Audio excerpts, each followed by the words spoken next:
Right now, there's a big push to improve the way that we care for, manage, and house our dairy cattle, both through general practice and also through legislation and regulation in Canada, where I'm from, and also here in Europe. And one of the things that the newer wave of these improvements are looking at is the housing conditions.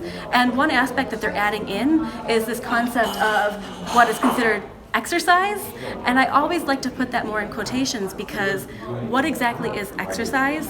The definition in the literature is quite different, and it's also comprised of a number of different aspects of the cow's housing and her management, and even the cow herself. So one of the things we look at is the housing system itself.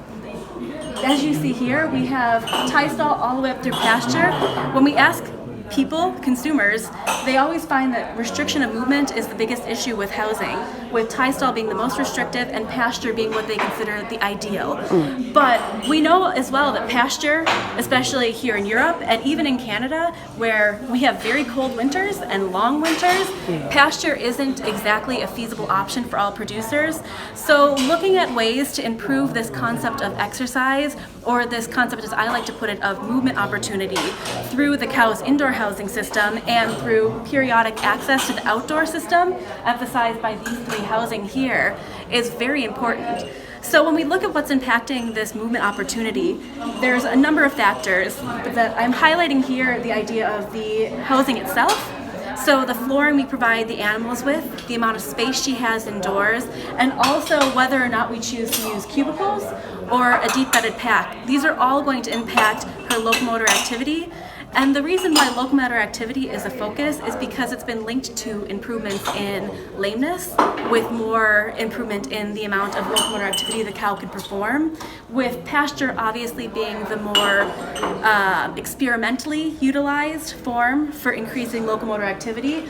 But we can replicate a lot of what we see on pasture indoors. So increasing the lying area for the cow, for example, or the comfort of, say, her stall or her deep bedded pack to improve her leg health and also to improve her comfort, which will then in turn improve her locomotor activity and create this kind of circular cycle back over to improving her leg health and her comfort. And also, one thing to consider is if you don't have room to, say, go to pasture, maybe providing cows with a few hours a day every now and then. Outdoor access might be an option for some producers that may have a little bit of space that they're not utilizing, because this offers diversity of the environment for the cow, and this diversity will increase her behavioral expression, her locomotor exploration of her environment, all of which improves both her health and her behavioral welfare.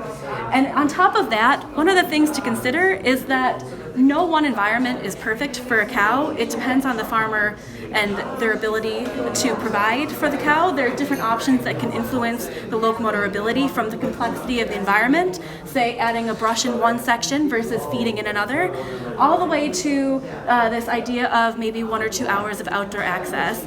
And a lot of this too has to do with the cow herself. So it's always important to consider the individual animal when you're looking to increase her behavioral welfare, especially through locomotor activity, which brings me back to why we consider movement opportunity as opposed to exercise. What we as humans can do for our cows is we can provide the cow with opportunity to move through her housing environment and through the conditions we provide within that housing, and this will come back to benefit her health, her behavior, and her overall welfare in the future.